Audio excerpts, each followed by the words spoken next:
You're invited to help support the Christian Life and Leadership Podcast. Thank you for joining us. Visit timprice.com/sponsor to help support this part of our ministry.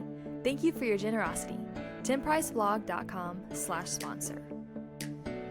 Hurry is the great enemy of spiritual life in our day, and we need to slow down. My name is Tim Price, and you're listening to the Christian Life and Leadership Podcast. I'm thankful to have you here with me on this journey. Well, I learned so much from reading the Ruthless Elimination of Hurry, How to Stay Emotionally Healthy and Spiritually Alive in the Chaos of the Modern World by John Mark Comer. I definitely recommend it to you if you haven't already picked it up. 2 or 3 years old now, but it was a great book, had a big impact on me, and here are a couple general thoughts. Number 1, life isn't easy, but his yoke is. We live in a modern, fast-paced world, and it's not slowing down. And when Jesus promised that we can have rest and an easy load, it's because we walk with him and are yoked with him by his side, and he is helping to carry our burden. But we must keep moving at his pace, and Jesus wasn't hurried. Number 2, hurry and spiritual depth don't coexist. Crowded calendars and constant distraction, lack of attention, overloaded minds just don't provide the fertile, quiet ground our hearts need to seek Jesus fully. And number 3, hurry and love are incompatible. This is one of the quotes from the book. Building a great relationship really takes time with your spouse or family, friends, conversation, eye contact. They all require an investment. Friendships require meeting, connecting, listening, supporting, and talking. All of this takes time. When we're in constant go mode, this just doesn't happen. And it's no wonder there's so much loneliness and relational strife in our world today. So what do? We must learn to slow down. Eliminating the things that create hurry really is not easy, but they bring so much life. Number 1, get rid of stuff. Most of us have way too many possessions, and they take a lot of time, energy, and money and create urgency in our lives for no reason. Number 2, change your screen habits.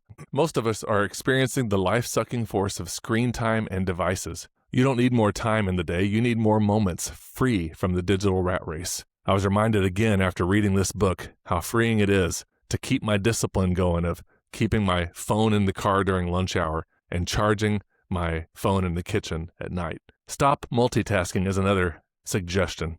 It's really not even possible, and you'll actually have more enjoyment in life if you aren't trying to do multiple things at once all the time. So here are the things to add to your life. Number 1, Sabbath, modeling God's command to take a rest one day each week. This is a rhythm that will change you and every other day of your week as well. We need to slow down, make a conscious effort to drive at the speed limit, stop fully at stop signs, keep your phone out of reach from the console, and just pay attention to patiently wait at grocery lines or other times, just to observe life. You can remind yourself that life doesn't have to be lived at a breakneck speed. Jesus did everything he needed to do, but he never ran out of time during a day. And we also don't want to give our attention away. Determine where you want to give your attention and ruthlessly eliminate anything that doesn't really need it. What you give your attention to is the person you become. Give your soul time to catch up. It's from a story I've heard before. The height of British colonialism. An English traveler lands in Africa, intent on a rapid journey into the jungle. He chartered some local porters to help carry his supplies. And after an exhausting day of travel, all on foot, and a terrible night's sleep, he gets up to continue the journey. But the porters refuse. Exasperated, he begins to bribe and plead and try to control them, but nothing works. They won't move an inch. Naturally, he asks why, and the answer they gave? They are waiting for their souls to catch up to their bodies. We need to give attention to our souls. It's why slowing down is so important.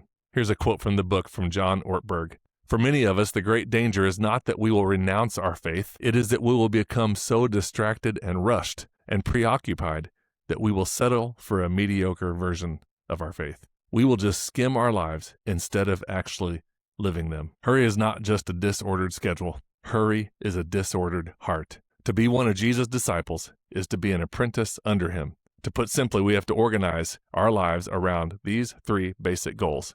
1, be with Jesus. 2, become like Jesus. And 3, do what he would do if he were you. Well, let me share 3 other quotes from this book. It might be helpful. You can find several of them on the blog post at timpriceblog.com. Here's one I already mentioned. What you give your attention to is the person you become. Another one is to walk with Jesus is to walk with a slow, unhurried pace. And 3, attention is the beginning of devotion. Again, you can find this entire post and the book link at timpriceblog.com. Love to have you visit there. Take a look at this and any other resources you find on the post. And I'm also grateful that somehow this book got to me. I checked it out at the library, read through it really quickly because the title caught my eye. And for ministry leaders and people who serve in the church, you probably will understand as much as anybody, if not more, the fast-paced nature and the intensity of constant people preparation, doing and serving and continuing. And if we're not careful, we can get to a spot where we soon discover that we're depleted and we haven't been able to be with Jesus, to become more like him, to serve in the way that he's calling us to. It doesn't all depend on you. Sometimes we start thinking that, and this book helped understand that even a little bit more. Well, I want to thank you for listening to the podcast, and I just want to share here that we do have conferences coming up. We have the Fire Up Conference, which is for high school students, hosted in Troy, Illinois. We're coming up on that event. It's a weekend discipleship event. You can find out more at harvestministryteams.com, or you could just visit fire. Secondly, we have the kids conferences for grade school kids in 1st to 5th grade, hosted in 4 area locations around Illinois this spring. We're looking forward to having grade school ministries come from their churches, or a parent, pastor, or a family bring a couple children or a group, friends, whoever you can gather up. Kids do need a chaperone during the day, but the event is from 9 to 2 on Saturday, and you can find out more at harvestministryteams.com or kidsconference.org. Well, again, I want to thank you for being a part of the Christian Life and Leadership podcast, and for now, blessings on you, and praying for you, your schedule, your inspiration to walk a little more slowly, to allow God's work and word to dwell in you richly, to set the pace and the tone for your life and what you're doing and what you're trying to accomplish, and that his work would be accomplished through you. Thanks. Harvest Ministry Teams is the Southern Illinois ministry with a far-reaching impact.